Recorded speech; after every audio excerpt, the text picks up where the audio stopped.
Hello and welcome, my lovelies. We're running a pilot or something up here to see if we can't educate and intrigue a few of the masses. You can see in the background, that's Comox.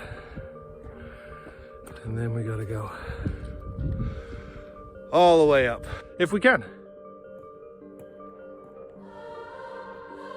Yeah, so originally this was a spot that people from this town called Bevan back in the 20s, they would hike and come and ski up here before it was even developed. And then a city employee for Comox came up to do some water surveying and found out that the spot was super beautiful and decided to report that to one of the guys at the Comox paper. And the editor picked up on that and said, why don't we introduce a little bit of intrigue into the situation. And they developed this legend where this Comox band of natives sent their women and children up here in times of like fighting. Basically there was two villages attacking one another, and one village sent all of its women and children up to the top of Forbidden Plateau. And the idea being that when it was safe to come down, someone would send word, bring them back down. And when they went to send word, what ended up happening was they couldn't find anybody. There's no women, no children. And then they found a whole patch of the red lichen that then was interpreted as potentially blood, and therefore proof of a massacre that had taken place.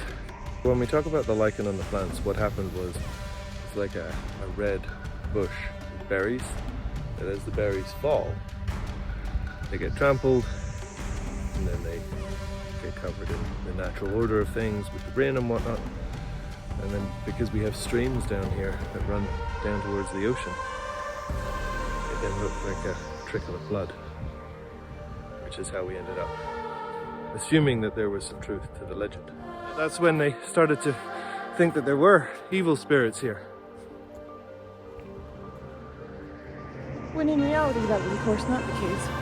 One thing after another, from no snow multiple times to huge tax bills that they couldn't afford to pay, led to, in the late 70s, the property being sold to private developers.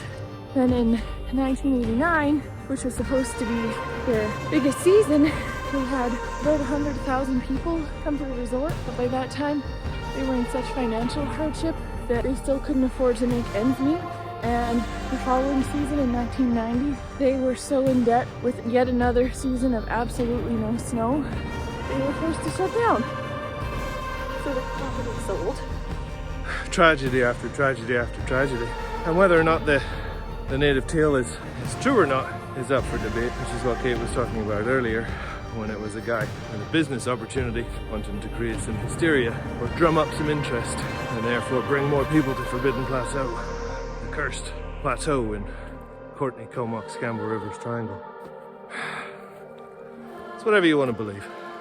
But since we're wanting to gauge interest in this sort of stuff, perhaps if you want to make a comment, like, subscribe, whatever. Just let us know if you see it and if you're interested. And then hopefully we'll be able to come back and do some proper filming. I think we're about to get snowed in here. And get snowed in we did. We'll revisit this and chat to you soon. Toodles!